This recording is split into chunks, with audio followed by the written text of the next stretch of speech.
Oke, Assalamualaikum warahmatullahi wabarakatuh. Selamat pagi, selamat siang, dan selamat malam.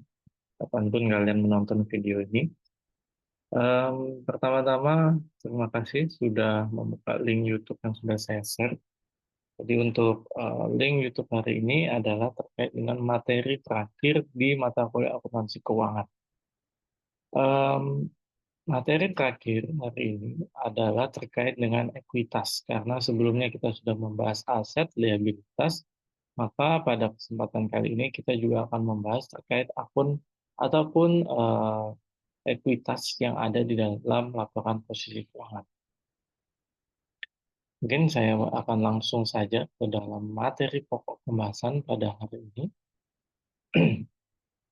terkait dengan laba saham dan laba ditahan. Jadi kalau kita berbicara ekuitas untuk perusahaan yang notabene-nya besar seperti itu, kita berbicara notabene-nya kalau nggak CV ya perusahaan PT gitu ya, perseroan terbatas. Nah, karena kalau UMKM kita eh, sampingkan terlebih dahulu gitu ya, usaha kecil, UMKM itu kita kesampingkan dulu karena arahnya akuntansi keuangan itu memang diperuntukkan untuk perusahaan-perusahaan yang memang akuntansinya lebih rumit gitu ya, lebih rumit dan kegiatan operasionalnya lebih lebih cakupannya lebih besar dibandingkan dengan UMKM.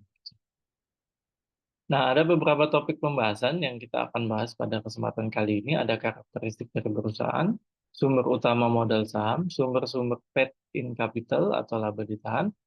Ya, kita berbicara tadi kan modal saham dan laba ditahan ya. Lalu jurnal pada waktu penerbitan sahamnya, jurnal untuk transaksi treasury stock, saham treasury, laporan ekuitas pemegang saham, pemecahan saham jika diperlukan, stock split, dan sumber-sumber paid in capital lainnya, dividen cash dan dividen saham. Sebelum kita masuk terkait dengan modal saham ataupun laba ditahan, kita harus tahu dulu korporasi itu seperti apa. Perusahaan atau korporasi. Nah, korporasi, perusahaan, entitas itu sama sih. Jadi karakteristik korporasi sebagai entitas hukum yang terpisah, sebuah perusahaan biasanya menggunakan nama sendiri dalam memiliki dan mengelola propertinya. Kepemilikan pada perusahaan dibagi menjadi unit-unit yang disebut dengan lembaran saham. Jadi kepemilikannya itu seperti obligasi ya, ada lembarnya. Tetapi kalau obligasi itu kan masuk di investasi ataupun di kewajiban gitu ya. Nah, tapi kalau untuk kepemilikan itu memang khusus di ekuitasnya, modal gitu. Nah, pemilik dari saham tersebut disebut dengan pemegang saham, shareholders atau stakeholders. Ya. Nah, pemegang saham perusahaan memiliki tanggung jawab yang terbatas. Nah, ini menjadi karakter utama korporasi itu ada kepemilikan perusahaan yang kepemilikannya itu di, diwakilkan atau digambarkan dengan saham atau lembar saham itu. Nah, karakteristik korporasi itu ada pemegang saham, ada dewan direksi, officer, dan karyawan. Jadi ketika pemegang saham itu bukan sebagai manajemen, bukan yang menjalankan perusahaan. Jadi pemegang saham di sini posisinya adalah sebagai pemilik. Jadi pemilik, makanya di sini disebutkan adalah pemegang saham perusahaan memiliki tanggung jawab yang terbatas. Kenapa demikian? Karena memang pemegang saham ini dikatakan sebagai pemilik, ya sudah, diam saja. Biasanya diam saja. Gitu. Hanya melihat, mengawasi, tidak berada dalam kegiatan operasional perusahaan. Yang berada di dalam kegiatan operasional perusahaan adalah tim manajemen. Nah, tim manajemen ini siapa? Dewan direksi, officer atau manajer-manajer tersebut, dan karyawan. Nah, ini yang dipilih. Ya. Dewan direksi dan officer itu dipilih oleh pemegang sahamnya, sedangkan karyawan adalah dipilih oleh manajemen. Jadi perusahaan-perusahaan besar seperti misalkan Unilever gitu ya. Jadi ada pemegang sahamnya. Nah, terkait dengan pemegang saham ataupun pun korporasi yang sudah sangat besar begitu ya, sahamnya bisa diperjualbelikan. Bisa diperjualbelikan di bursa efek, siapapun bisa memiliki itu gitu. Jadi kalian mahasiswa pun juga bisa menjadi pemegang saham, tetapi sebagai pemegang saham minoritas. Nah, jadi tidak terbatas. Nah, tapi kalau kita berbicara perusahaan yang belum melantai di bursa efek, tidak melantai, itu artinya dia sudah diperjualbelikan, gitu. Jadi sahamnya masih dimiliki oleh perorangan atau dimiliki oleh beberapa pemilik atau beberapa pendiri saja. Nah, itu beda lagi, tidak bisa diperjualbelikan di bursa efek. Nah, tetapi konsepnya sama. Mau yang perusahaan sudah di bursa efek ataupun belum, itu ada pemegang saham sebagai pemilik. Jadi pemilik tidak ikut campur dalam operasional. Kalaupun ikut campur hanya memberikan saran, masukan, yang tetap menjalankan adalah dewan direksi, officer, dan karyawan. Nah, ini karakteristik yang perlu dipahami dulu di korporasi. Sama halnya misalkan kalian punya saham Bank BRI, misalkan punya. Kalian hanya sebagai pemegang saham, hanya melihat laporan keuangannya sudah atau belum, tiba-tiba akhir tahun menerima dividen, seperti itu. Jadi tidak terkait langsung di manajemen. Nah, tetapi pemegang saham mayoritas yang memiliki persentase yang besar, biasanya nanti ada rapat umum pemegang saham. Nah, di sanalah pemegang saham bisa memutuskan di one direksinya sudah sesuai dengan target atau belum, dan kebijakan-kebijakan yang seperti itu. Tapi untuk kebijakan operasional pasti akan diserahkan kepada Dewan Direksi. Nah, ketika pendirian korporasi, biaya pendirian perusahaan meliputi iuran hukum, pajak, izin usaha, biaya promosi, dan lain sebagainya. Biaya-biaya tersebut dianggap sebagai beban transaksi. Jadi untuk mendirikan CV, PT itu butuh jasa notaris. Ya. Nah, sehingga biaya-biaya yang muncul atas pendirian korporasi itu kita harus melakukan pencatatan. Kita akui sebagai beban organisasi. Ya. Nah, terkait dengan ekuitas pemegang saham. Jadi ketika kita berbicara ekuitas pemegang saham, pasti dia munculnya adalah di akun ekuitas, bukan di aset, bukan di kewajiban. Nah, ekuitas pemegang saham sama dengan aset dikurang kewajiban. Jadi kita berbicaranya rumus prinsip dasar ataupun apa namanya, rumus akuntansi gitu ya. Aset eh, sama dengan ekuitas ditambah modal, ekuitas ditambah kewajiban atau liabilitas gitu. Sorry. Aset sama dengan liabilitas ditambah ekuitas. Nah, tinggal kita dibolak-balik saja gitu. Dibolak-balik kalau mencari ekuitas bagaimana? Berarti aset dikurang liabilitas atau kewajiban. Nah, ini mencerminkan aset perusahaan yang menjadi hak pemegang saham. Dengan rumus ekuitas sama dengan aset dikurang kewajiban, artinya sisa dari dikurang kewajiban adalah ekuitas pemegang saham gitu. Ya kan? Jadi kalau kita berbicara aset dikurang kewajiban, berarti sisa dari aset itu adalah ekuitas pemegang saham. Sehingga eh, di sana turunannya, kalau kita berbicara ekuitas pemegang saham, maka ada ekuitas pemegang saham paid in capital, common stock, sahamnya.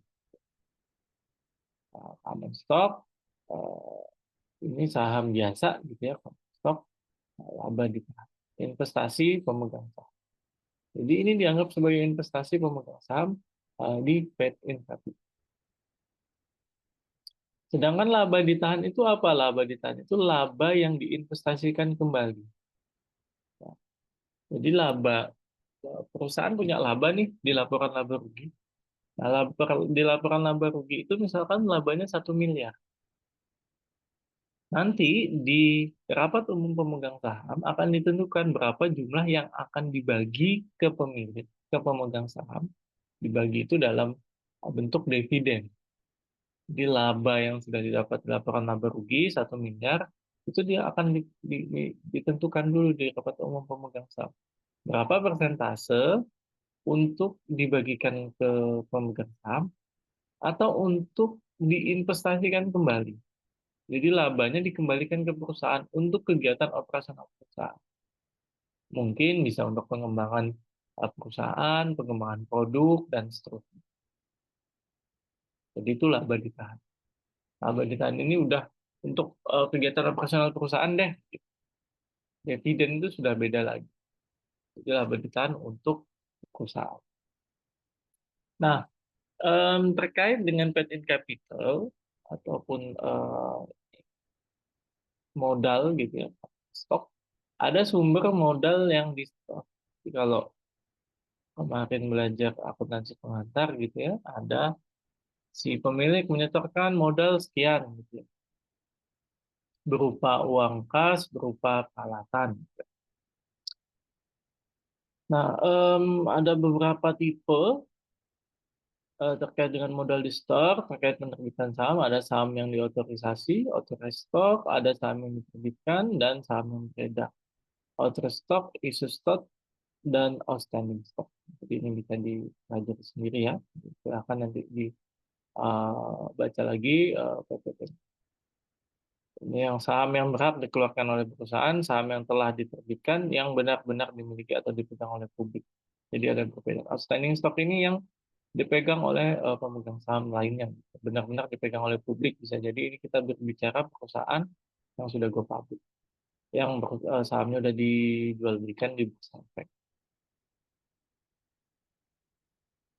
Ini switch stock berarti saham yang sudah diterbitkan tapi belum dimiliki, ini bisa jadi ya.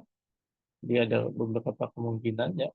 Nah, authorized stock yang dikeluarkan oleh perusahaan. Jadi lebih authorized stock itu lingkaran yang besar, lalu di dalamnya ini authorized stock itu masih terbagi menjadi dua. Ada yang sudah terbit tapi belum dimiliki, atau yang sudah outstanding, sudah dimiliki. Gitu ya. Nah, ada jenis-jenis saham perusahaan. Jadi saham perusahaan itu ada beberapa jenis. Modal di setor terdiri dari saham biasa dan saham preferred. Jadi kalau kita bicara paid in capital atau modal yang di store, itu kita berbicara dua jenis saham. Saham biasa, common stock, dan saham preferred. PS. Kelebihan utama dari pemegang saham preferred ini adalah mereka lebih diutamakan dalam hal pembagian saham daripada pemegang saham biasa.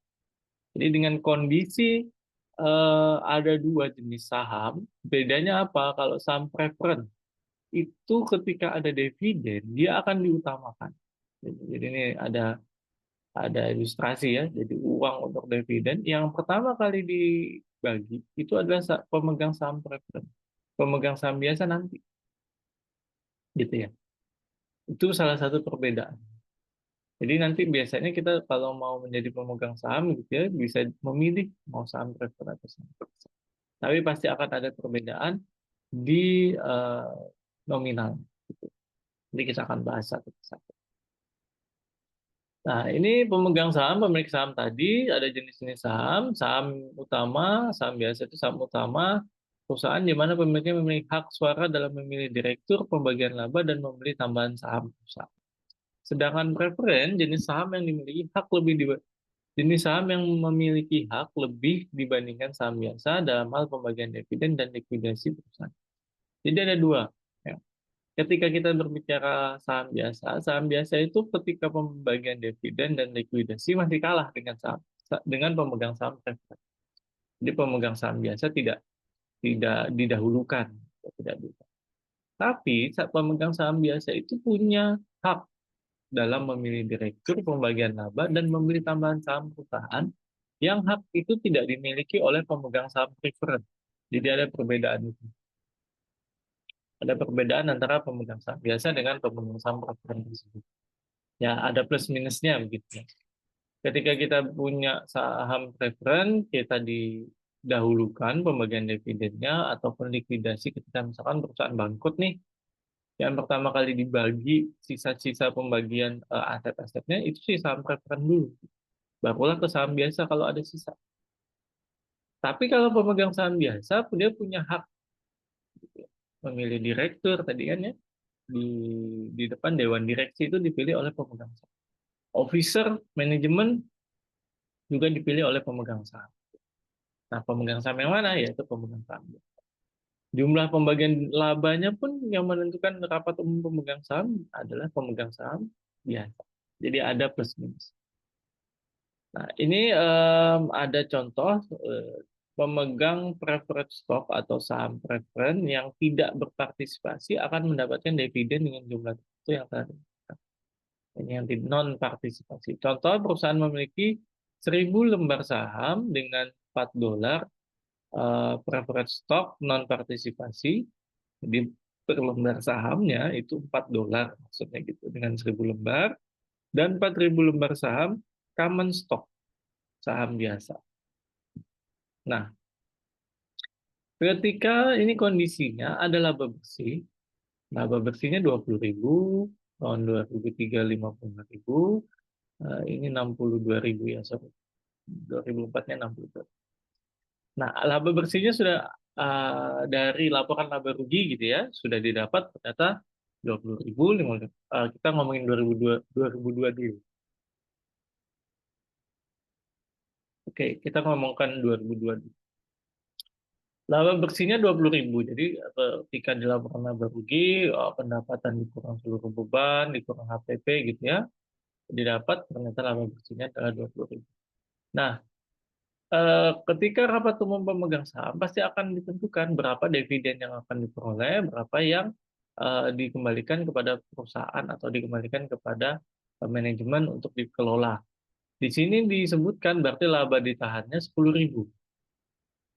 Artinya ketika laba ditahan 10.000, sisanya itu adalah yang dibagikan atau berupa dividen kepada pemegang saham. Pemegang saham preferen dan pemegang saham biasa. Nah, kondisinya dengan kondisi 10.000 ini tadi, laba ditahannya kan 10.000 juga ya, ini kebetulan sama 10.000. Ada kondisi tadi, pemegang saham preferen itu akan diutamakan, didahulukan, gitu ya tadi bahasanya kan, didahulukan untuk memperoleh saham, memperoleh pembagian laba, sorry, memperoleh pembagian laba atau berupa dividen. Jadi kalau kita berbicara dividen, berarti itu sudah pembagian laba gitu ya, dividen. Maka dari itu, dari 10.000 ini, pemegang saham preferen terlebih dahulu yang kita bagi. Kondisinya adalah pemegang saham preferen itu 1.000 lembar dengan masing-masing per lembar saham. Untuk ini PS ini preferred stock ya, CS ini common stock, saham biasa. Nah, untuk preferred stocknya $4, 1.000 lembar. Jadi 4.000. Jadi $4 dikali 1.000 lembar. Ini saham preferen. Sisanya kemana? Sisanya baru untuk common stock. Gitu ya. Nah, untuk 2003 juga sama. Ternyata laba bersihnya 55.000. Sudah ada rapat umum pemegang saham. Dinyatakan laba yang akan ditahan hanya 20.000. Sisanya kemana? Sisanya akan dibagi kepada pemegang. 35.000 dibagikan kepada para pemegang saham. Pertama kali kembali kita harus bagi saham itu ke preferred stock, ke si pemegang saham, saham preferen gitu ya. Pemegang saham saham preferen 4.000. Nah, inilah yang berbeda gitu. Jadi untuk preferred stock memang dia akan diutamakan untuk membagikan dividen, tetapi dia sudah sudah terhitung di sini. Per lembar saham preferred stocknya adalah $4. Sehingga setiap tahun gitu ya, berapapun laba yang dibagi, mau dia naik atau turun dari 10.000 ke 35.000, tetap 4.000. Nah, ini yang membedakan dengan common stock. Jadi kalau common stock sisanya, gitu ya. Memang si preferred stock itu dibagi di awal, tetapi nominalnya tidak berubah. Tidak berubah itu yang dengan kepemilikannya preferred stocknya berapa? Berapa lembar, berapa per dolar per lembar. Untuk preferred stock itu cenderung lebih aman. Dalam artian bagaimana? Misalkan nih, laba yang dibagikan hanya 5.000 gitu. $5.000. Preferred stock, pemilik preferred stock itu tetap dibagi 4.000. Sisanya baru ke common stock 1.000. Gitu ya. Tapi kalau di sini lebih besar, ternyata 35.000 nih yang dibagi ke para pemegang saham. 4.000 tetap diambil oleh preferred stock, sisanya ke common stock. Dia nggak akan melihat naik atau turun saham labanya. Jadi itulah yang membedakan dengan preferred stock dengan common stock. Ini contoh simpelnya dari pembagian sahamnya. Preferred stock itu didahulukan, saham preferred itu didahulukan. Tapi sudah ditentukan di awal memiliki sahamnya berlembar berapa lembar dan per lembar untuk preferred stock. Dan itu akan menjadi dasar pembagian dividen untuk si pemegang saham preferred. Mau nggak labanya berapa juga nggak ada masalah. Tetapi akan lebih safety, lebih aman gitu ya. Kalau labanya menurun gitu ya, 5.000 atau 4.000 yang dibagi cuma kalau misalkan laba nih, jumlah yang dibagikannya di sini hanya 4.000, preferred stock saja yang dibagikan. Common stock nggak dapat laba. Jadi ya kalau saya bilang sih adil gitu ya, adil. Si preferred stock ini, saham preferred ini punya kelebihan dibagi di awal gitu ya, labanya, tapi juga stuck itu ya udah segitu aja. Tapi si common stock itu bisa jadi nggak dibagi nih labanya kalau perusahaan hanya laba 4.000 gitu. Nah, tapi kalau labanya semakin besar, dia semakin dapat untung, gitu. Semakin laba yang dibagi ke common stock, ke pemegang saham biasa itu akan lebih besar. Ya, ini sama lah asas ekonomi ya. Semakin besar risiko, semakin besar revenue atau high risk, high return. Nah, kalau kalian lihat per lembar sahamnya, si common stock-nya meningkat terus menurun. Per lembar sahamnya dividen pasti begini kalau common stock. Nggak pasti. Tapi kalau preferred stock, 4 dolar. Gitu ya, ini per saham preferred non partisipasi. Lalu ada saham preferred kumulatif. Saham preferred kumulatif itu di jumlah. Jadi perusahaan sama memiliki 100 lembar per saham preferred dengan masing-masing per lembar 4 dolar dan 4.000 lembar common stock. Jadi perusahaan punyanya itu, pemiliknya itu 1.000 lembar dan lembar common stock dan preferred stock. Tidak ada dividen yang dibagikan pada 2 tahun sebelumnya. Jadi 2 tahun sebelumnya nggak ada dividen. Nggak ada dividen belum tentu nggak ada laba ya. Jadi bisa jadi pada dalam rapat umum pemegang saham, dividen tidak dibagikan untuk pengembangan perusahaan. Bisa jadi seperti itu. Jadi jangan jangan berpikir kalau nggak ada dividen pasti nggak ada laba. Belum tentu. Bisa jadi ditahan, makanya sebutannya laba ditahan ya tadi. Nah, karena ditahan di perusahaan labanya, bukan untuk dibagikan. Nah, dividen untuk preferred stock di sini 2 tahun nih sebelumnya nggak dibagi, jumlah yang dibagikan tahun ketiga. Nah, di tahun ketiga baru dibagikan nih 22.000. Yang saham preferred tahun pertama dan keduanya harus dihitung. Tadi kan saham preferred setiap tahun hanya dapat 4.000 ya. Nah, karena tahun pertama dan tahun keduanya dia rugi, sorry, tahun pertama dan keduanya dia tidak dibagi dividen, pemegang saham-saham preferred ini dibagi lagi. Jadi 22.000 ini dibagi dulu di tahun pertama untuk pemegang saham preferred, tahun keduanya, dan tahun ketiga. Baru sisanya dibagi ke common stock, pemegang saham biasa. Nah, untuk pemegang saham biasa, dividennya cuma tahun itu saja. Tahun sebelumnya ataupun tahun-tahun 2 tahun tadi yang dikatakan 2 tahun, 2 tahun pertama dan keduanya nggak dibagi dividen, ya pemegang saham biasa nggak ada dihitung seperti itu. Hanya yang pada tahun itu saja gitu, yaitu tahun ketiga. Tapi untuk pemegang saham preferred itu dihitung. Nah, ini beda. Jadi ada yang pemegang saham tadi saham preferred non partisipasi dan pemegang saham preferred kumulasi, dikumulasi. Nah, kalau dilihat per lembar sahamnya, preferred stoknya 12 dolar ya, untuk common stoknya 2,5 per lembar saham. Lebih besar mana? Saham preferred per lembar. Nah, ini jadi ada beberapa perbedaan terkait dengan saham preferred yang jelas saham preferred ini pasti diutamakan dalam proses pembayaran dividen. Ya. Ini kan udah terlihat nih. Tahun pertama kedua nggak ada pembagian dividen, tapi di tahun ketiga ada.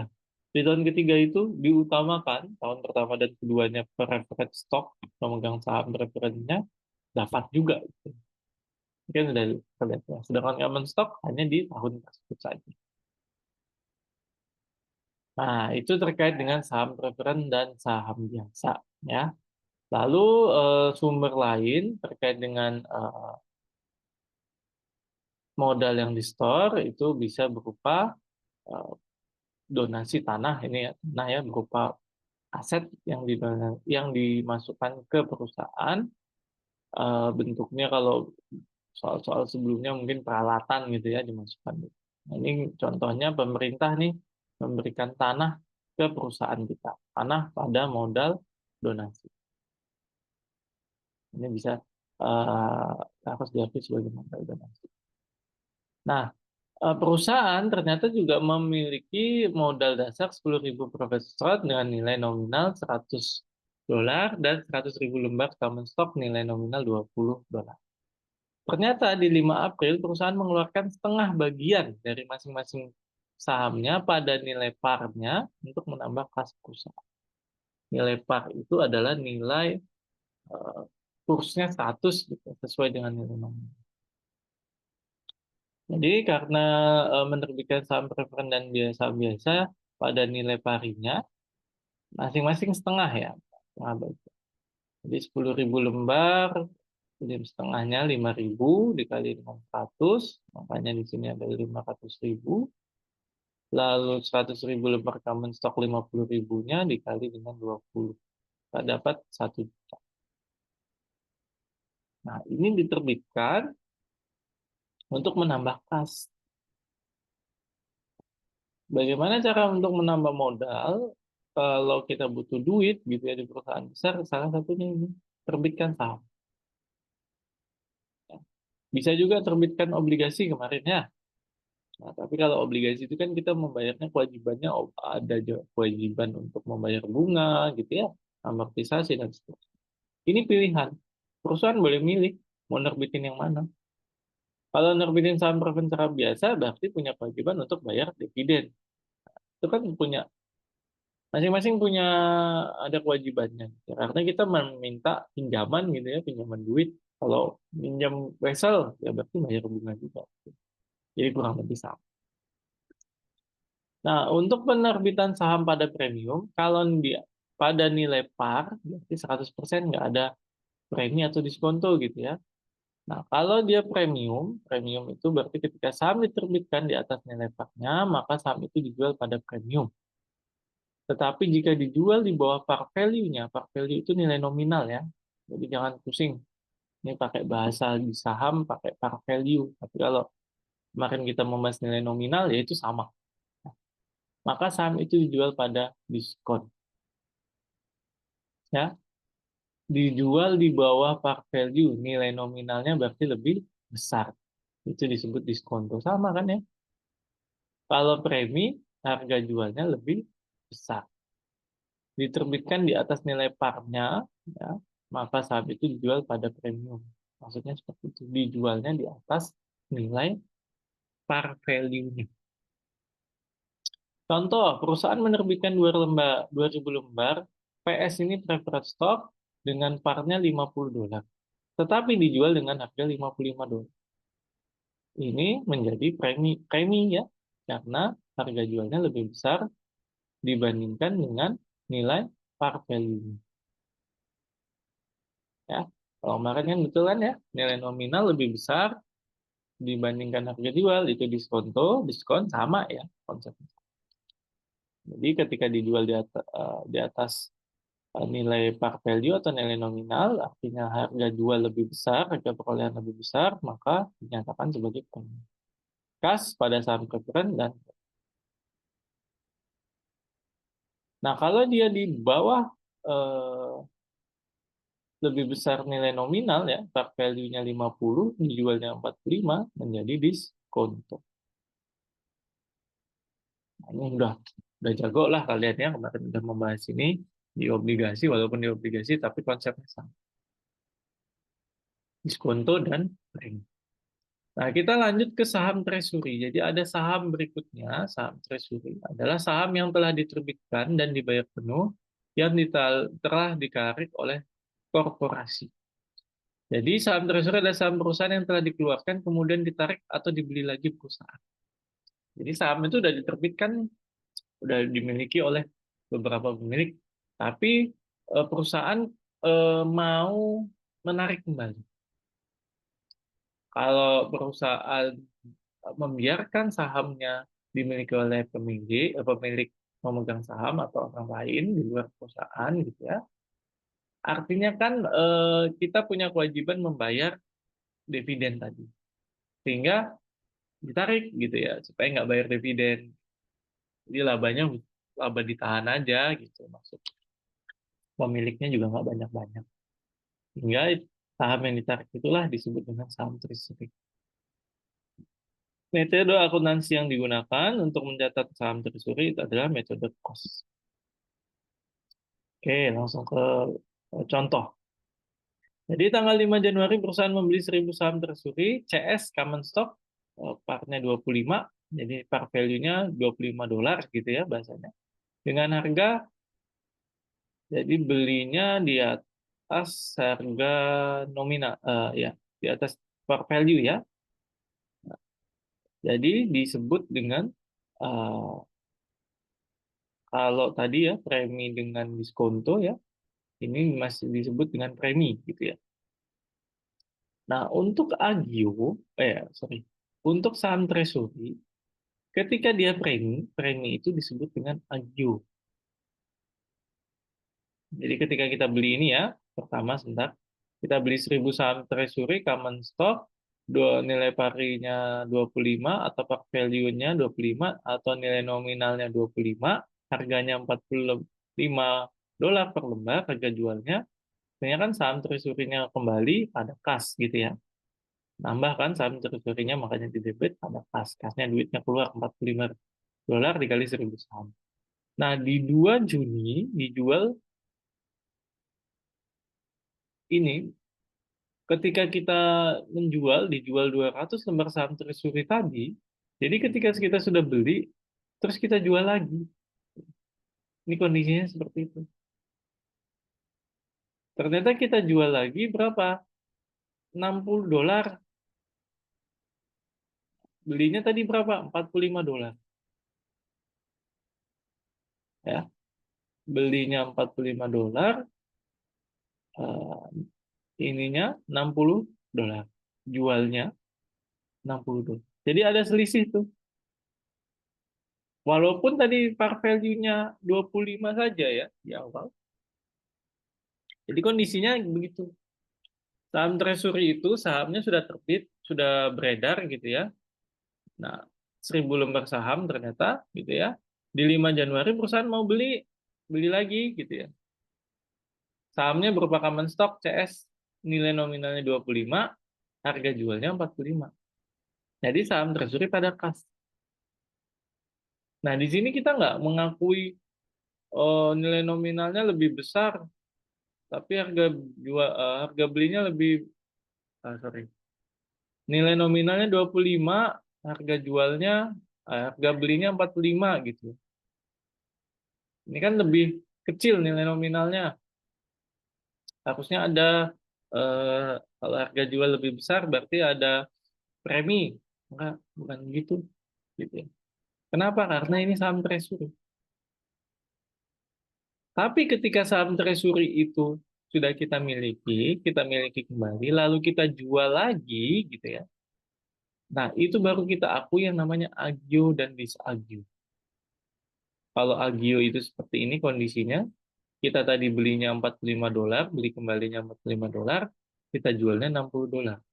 Artinya kita mendapatkan keuntungan agio. Tapi kalau seandainya jualnya ini di bawah harga beli awal tadi, 45 ya, harga beli tadi awal, kita sebut dengan disagio. Nah, ini kenapa kita tidak menggunakan premi dan diskonto?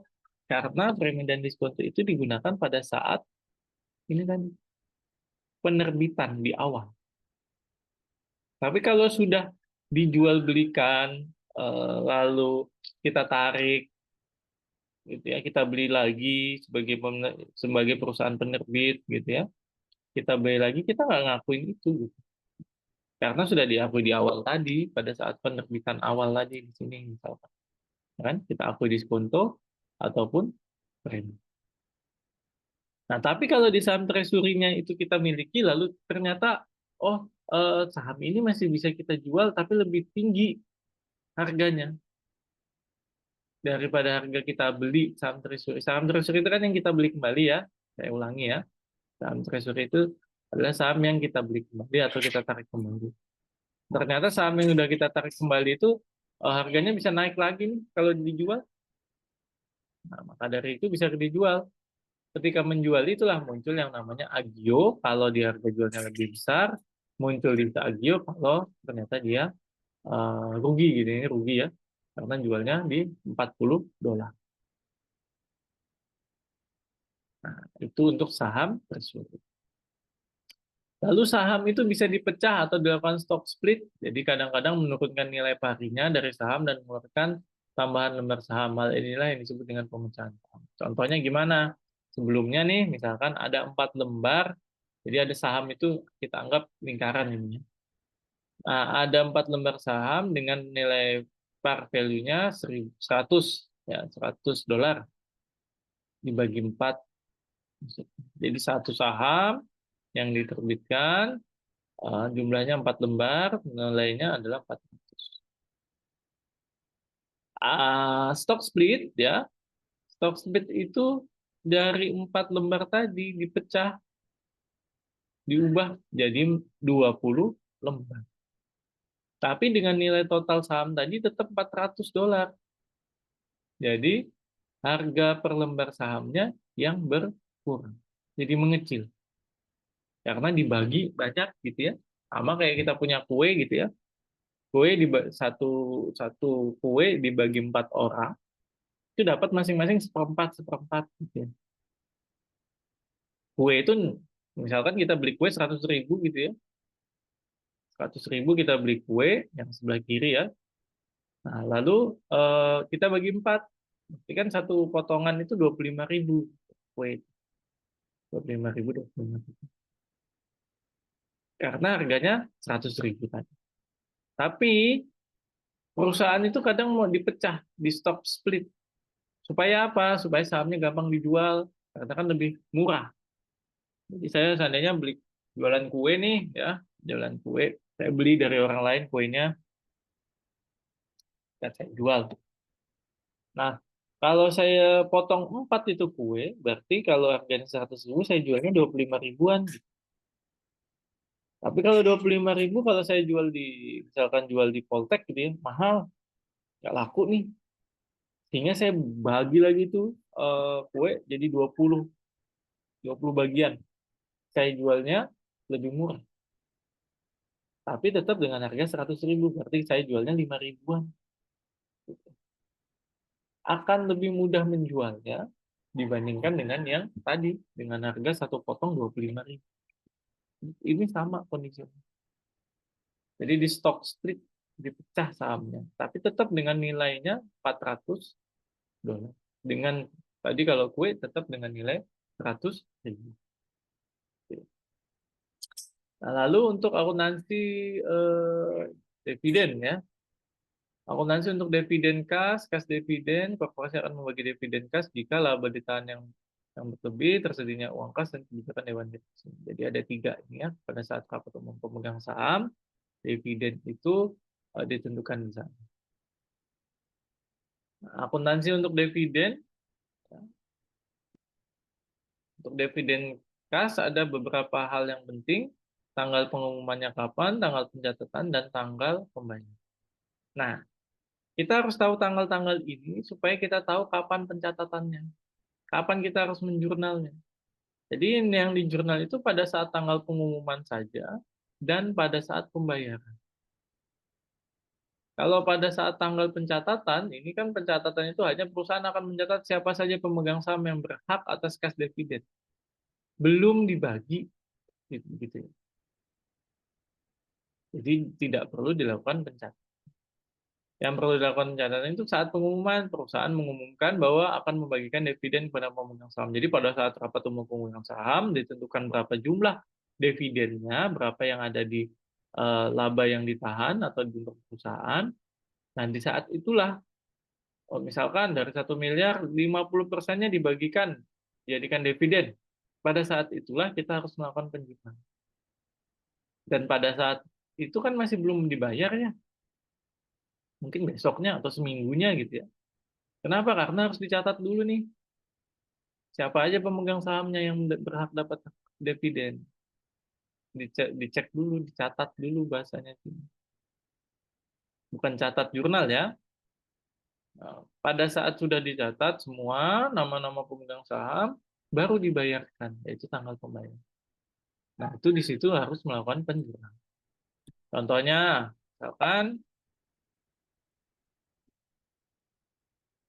nah, diumumkan misalkan ya, melalui rapat umum pemegang saham, perusahaan akan membagi dividen senilai $42.500. Jadi dividen kas pada utang dividen. Karena belum dibayarkan. Dividennya belum dibagi. Setelah tanggal 1 Desember ini, perusahaan pasti akan ngelis nih daftar-daftar pemegang saham. Pada saat ngelis, sudah tahu listnya itu belum, nggak perlu dilakukan penjurnalan gitu. Yang dilakukan penjurnalan adalah ketika kita melakukan pembayaran. Jadi utang dividen kas pada Januari. Ya, jadi tanggal pengumuman dan tanggal pembayaran saja yang perlu dilakukan pencatatan jurnal. Nah, lalu ini dividen. Ada yang disebut dengan dividen saham. Jadi dividen saham adalah pemberian saham kepada pemegang saham oleh perusahaan. Jadi bukan duit yang dibagi, tapi saham. Ya, dividen saham ini menambah jumlah saham yang beredar. Jadi sahamnya akan lebih banyak yang beredar. Ini biasanya ketika perusahaan itu nggak mau membagikan dividen berupa uang. Jadi uangnya tetap ada di perusahaan gitu ya. Tapi membagikan kepemilikannya tadi. Kan saham itu kepemilikan ya. Saham preference, saham biasa itu kan kepemilikan. Jadi dibagikannya berupa saham lagi. Jadi sih, misalkan saya pemegang saham gitu ya, perusahaan menentukan ternyata membagikan dividen berupa saham. Jadi saham saya misalkan di awal 1.000 lembar, dibagi dividen sahamnya berapa, nanti ditentukan berapa lembar. Nah, itu yang dibagikan saya. Jadi saya nggak nerima duit, tapi saham saya nambah. Misalkan saya dapat 500 lembar gitu ya. Jadi saham saya dari 1.000 tadi berubah menjadi 1.500. Sama pencatatannya hanya pada saat tanggal pengumuman dan tanggal pembayaran. Nah, di sini nggak akan muncul kas karena dividennya adalah berupa saham. Ya, jadi dividen saham pada dividen saham yang dibagikan agio, agio saham. Kenapa di sini ada agio? Karena ini tadi sahamnya ternyata yang dibagikan hanya 2 juta ya. Dividen sahamnya ternyata terhitung 3 juta. Nah, yang dibagikan berapa? Yang dibagikan ini dividen saham dibagikan pada saham biasa. Jadi nggak ada kas. Yang muncul adalah saham. Nah, dividen saham yang dibagikan inilah 2 jutanya ini. Kalau tadi utang ya, jadi utang ya. Nih, utang dividen kas toh pada saat pembayaran, utang dividen kas pada kas. Ini kalau dividennya berupa. Tapi karena ini dividennya berupa saham, ternyata sahamnya itu yang dibagikan 2 juta. Tapi nilai dari dividen sahamnya itu 3.100.000. Jadi dengan mengeluarkan saham nominalnya 2 juta, kita mencatat pembagian dividennya 3.100.000. Kenapa? Karena sahamnya harganya segitu gitu ya. Harga jualnya lebih mahal. Makanya di situ muncul agio saham. Jadi lebih bisa ngatur keuntungannya gitu ya. Sudah kita nggak perlu ngeluarin duit karena dividennya berupa saham gitu ya. Lalu kita dapat keuntungan yang harusnya kita dividen sahamnya 3.100.000, tapi kita hanya mengeluarkan, kalau di total sahamnya itu hanya mengeluarkan 2 juta. saham biasanya hanya 2 juta, gitu ya. Ini sorry nih salah ini, membayarkan dividen saham. Nah, jadi ada 2 tipe pemilihan pembagian dividen. Perusahaan akan memilih mana yang lebih menguntungkan bagi mereka. Kalau mereka lebih membutuhkan uang kas, pasti bayarkannya pakai dividen saham. Tapi kalau seandainya membayar dividen saham seperti ini, artinya kan saham biasanya beredar lebih banyak ya. Arti nanti di akhir periode dividen untuk pemegang saham juga akan lebih meningkat gitu ya. Kalau dibagi lagi kas gitu ya, atau dibagi lagi dividen saham pasti juga akan meningkat. Jadi semua itu ada sebab akibat. Mana yang lebih menguntungkan itu perusahaan manajemen yang akan memilih. Secara logika kan demikian. Ya. Oke, untuk laporannya di perubahan modal ada 2 cara. Pertama, jenis saham dipaparkan terlebih dahulu, baru kemudian diikuti dengan agio dari masing-masing saham. Jadi agio itu harus diakui dan semua saham dipaparkan terlebih dahulu, baru kemudian diikuti dengan akun additional paid in capital yang merupakan gabungan dari agio. Ya. Itu untuk laporan modal. Untuk materi hari ini lebih fokusnya memang di saham preferred, common stock gitu ya, lalu saham treasury, jurnalnya, penjurnalan. Ya. Tadi pembagian dividen, dividen kas, dan dividen penjurnalannya sih yang lebih ditekankan ya. Nah, ini kesimpulannya tadi, korporasi adalah satu bentuk entitas bisnis yang modalnya terdiri dari saham. Ya. Kalau sudah korporasi artinya dia pemilikannya menggunakan saham gitu ya. Lalu ekuitas pemegang saham menunjukkan aset perusahaan yang menjadi pemilik pemegang saham. Perusahaan biasanya melakukan 2 jenis, saham biasa dan saham preferred dengan beberapa keunggulan dan keuntungannya masing-masing. Keistimewaan dari saham preferred terletak pada pembagian dividen, ya diutamakan pembagian dividennya. Lalu ada saham treasury yang saham itu sudah diterbitkan lalu ditarik lagi atau dibeli kembali dan bisa dijual lagi. Jadi saham sudah diterbitkan, sudah beredar, lalu ternyata di perusahaan beli lagi saham. Itu saham treasury. Lalu sahamnya dijual kembali. Itu masih boleh, diperbolehkan. Lalu pemecahan saham tidak berpengaruh pada akun-akun perusahaan, stock split itu juga nggak akan berpengaruh karena memang hanya jumlahnya per lembarnya yang akan lebih banyak. Lalu dividen bisa dibagikan dalam bentuk kas dan dalam bentuk saham. Saya mohon teman-teman bisa mempelajari terkait dengan modal saham ini. Seperti yang sudah saya sampaikan di awal kemarin, materi untuk UAS itu dari eh, saya tetap ya, saya tetap hingga eh, materi hari ini. Sehingga ini perlu juga teman-teman pelajari. Di PPT akan saya kirimkan, terutama dengan penjurnalannya, ya, penjurnalannya. Nggak perlu terlalu bingung nilai par itu apa, ya sama nilai par itu adalah nilai nominal, lalu diskonto premi juga sama gitu ya, kondisinya nilai nominal lebih besar itu diskonto begitu ya. Yang membedakan tadi ketika kita berbicara pembagian dividen ya dan adanya saham treasury tadi. Saham treasury yang memunculkan agio dan bis agio. Mungkin itu ya untuk materi terakhir hari ini. Saya ucapkan terima kasih. Semoga bisa dipahami. Saya harap ketika sudah menonton video ini, lalu masih ada yang belum paham, silahkan ditanyakan. Untuk modal saham atau ekuitas hari ini tidak ada tugas, silahkan dipelajari saja PowerPoint yang sudah saya sampaikan. Terutama sekali lagi saya sampaikan terkait penjurnalannya. Ya. Mungkin itu saja untuk hari ini. Terima kasih. Saya akhiri. Wabillahi taufiq wal hidayah. Wassalamualaikum warahmatullahi wabarakatuh. Kita bisa lanjutkan diskusi di grup WhatsApp. Semoga ada yang bisa didiskusikan terkait dengan materi. Terima kasih.